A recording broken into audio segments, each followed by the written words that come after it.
Você já reparou que quase nenhum homem destrói a própria vida de uma vez? Normalmente acontece aos poucos. Um pequeno hábito hoje, uma decisão errada amanhã, um prazer que parecia inofensivo, quando ele percebe, perdeu anos correndo atrás de coisas que nunca fizeram a vida dele realmente melhor. Agora deixa eu te fazer uma pergunta. E se o maior inimigo de um homem não fosse o mundo lá fora, mas um desejo que ele carrega dentro de si? Calma, é tão simples quanto parece. A maioria das pessoas acredita que a luxúria é um problema porque a religião diz que é pecado. Mas a história conta uma história diferente. Antes mesmo de existir internet, pornografia ou redes sociais, homens já perdiam reinos, famílias e o próprio propósito porque não conseguiam controlar os seus próprios desejos. Olha Sansão. Deus deu a ele a força que ninguém tinha. Ele derrotava exércitos inteiros, mas não foi um exército que o derrubou. Foi o desejo que ele nunca aprendeu a controlar. Depois olha Salomão. A Bíblia diz que ele foi um dos homens mais sábios que já existiram. Reis viajavam de longe só para ouvir seus conselhos. Mesmo assim, no fim da vida, foi justamente o desejo desenfreado que desviou seu coração. Percebe o padrão? Os dois tinham coisas que a maioria das pessoas sonham em ter. Um tinha força, o outro tinha sabedoria, mas nenhum desses presentes conseguiu protegê-los de um inimigo que estava dentro deles. E talvez seja esse o erro que muita gente comete hoje.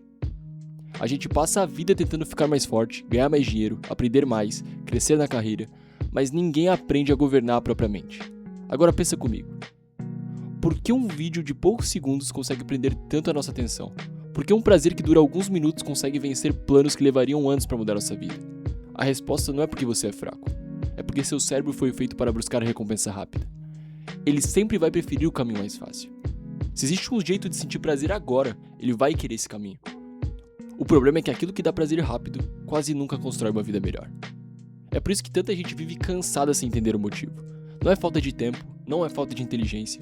Muitas vezes é porque a mente foi acostumada a receber recompensa sem esforço.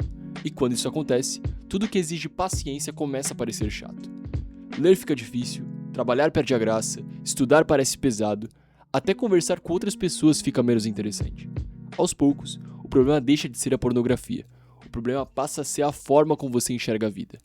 Marco Aurélio escreveu que a qualidade da nossa vida depende da qualidade dos nossos pensamentos. Séculos depois, a psicologia chega a uma conclusão parecida. Aquilo que você alimenta todos os dias acaba moldando quem você se torna.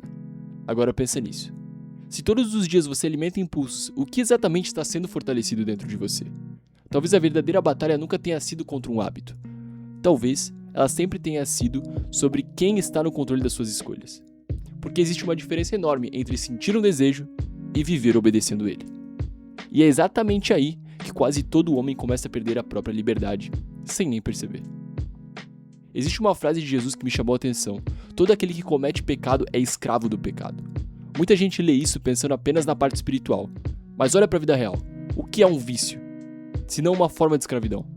Você promete que vai parar, aguenta alguns dias e depois volta. Promete de novo, cai outra vez. Aos poucos você percebe que quem está tomando as decisões não é mais você, é o hábito. E é curioso porque ninguém começa pensando, quero me tornar escravo. A pessoa só quer aliviar o estresse, só quer sentir prazer, só quer esquecer um dia ruim.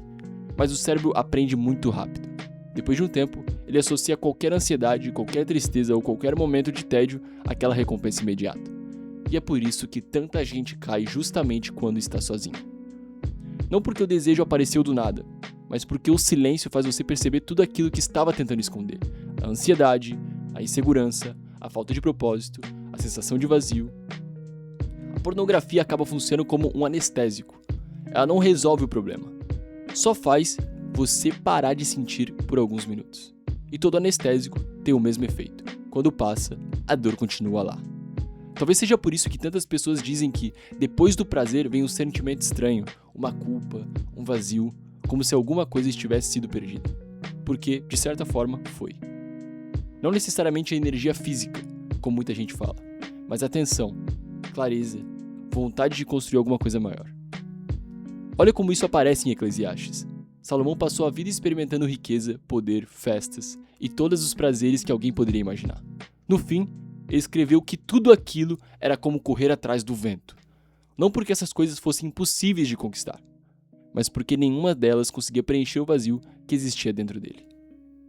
Agora faz uma pergunta sincera para si mesmo. Quantas vezes você já pensou que seria feliz quando conquistasse alguma coisa e depois de conquistar, percebeu que a satisfação durou muito menos do que imaginava? É assim que o desejo funciona.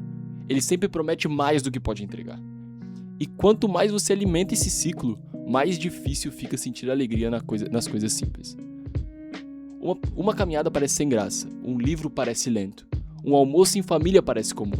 Seu cérebro começa a comparar tudo com estímulos intensos, e a vida real nunca consegue competir.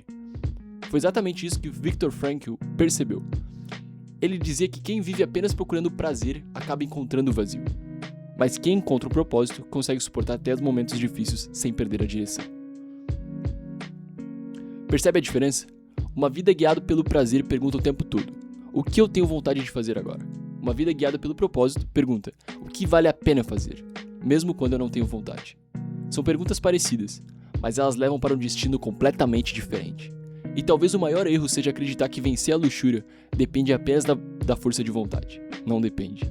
Se você passa o dia inteiro sem objetivo, sem responsabilidades, sem pessoas por perto e sem algo que faça seus olhos brilharem, sua mente vai procurar alguma forma de preencher esse espaço.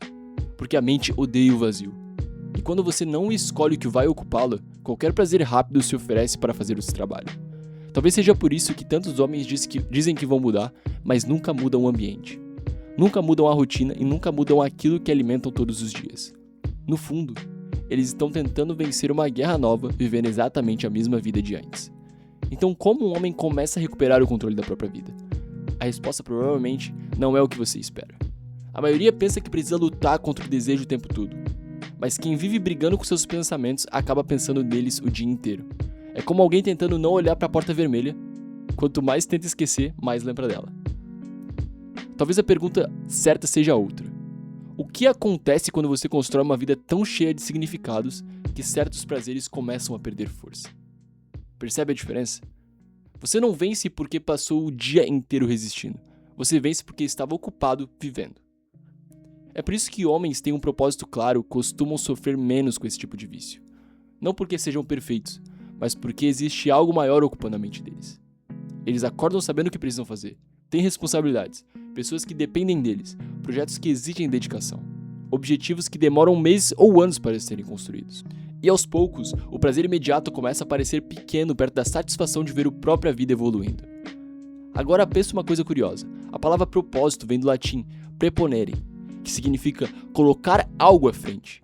Em outras palavras, propósito é ter alguma coisa diante dos seus olhos que vale mais do que um impulso do momento. Talvez seja por isso que Paulo escreveu que tudo é permitido, mas nem tudo convém. A pergunta nunca foi apenas eu posso fazer isso? A pergunta sempre foi: isso está me aproximando da pessoa que eu quero me tornar? Essa é uma pergunta desconfortável, porque ela tira a culpa do centro da conversa e coloca a responsabilidade. E responsabilidade quase sempre pesa mais do que a culpa. A culpa faz você olhar para o erro. A responsabilidade faz você olhar para o próximo passo. Foi isso que os estoicos tentaram ensinar durante séculos. Você não controla o que sente, mas você pode escolher o que faz com aquilo que sente. O impulso pode aparecer, o desejo pode surgir. A diferença está em quem segura o volante quando isso acontece. No fim das contas, talvez a luxúria nunca tenha sido o verdadeiro problema. Ela apenas revela quem está no comando da sua vida. Porque todo homem serve a alguma coisa. Alguns servem ao propósito, outros servem aos próprios impulsos. E essa escolha, repetida todos os dias, acaba definindo muito mais do que os seus hábitos. Ela define o seu caráter. Ela define o seu caráter, o tipo de marido que você será e o tipo de pai que seus filhos terão. No começo desse vídeo, eu disse que muitos homens perderam tudo antes mesmo de perceberem que estavam perdendo. Talvez seja porque nenhuma grande queda acontece de uma vez. Ela começa em pequenas escolhas que parecem insignificantes. Uma decisão hoje e outra amanhã. Depois de alguns anos, essas escolhas silenciosamente se transformam na pessoa que você se tornou. A questão contrária também é verdadeira. Uma decisão pequena pode mudar uma vida inteira. Não porque ela resolve tudo de uma vez, mas porque ela muda a direção. E, às vezes, mudar de direção vale muito mais do que aumentar a velocidade. Então, quando o próximo desejo aparecer, talvez a pergunta não seja como eu faço para resistir? Talvez a pergunta seja muito mais difícil. Quem eu estou alimentando cada vez que eu digo sim para esse impulso? Porque a resposta para essa pergunta pode dizer muito mais sobre o seu futuro do que para o seu presente. O algoritmo vive oferecendo conteúdo para passar o tempo. A minha intenção é oferecer conteúdo que faça você pensar no tempo que está passando. Se esse tipo de reflexão faz sentido para você, inscreva-se aqui nesse canal. Efeito Propósito.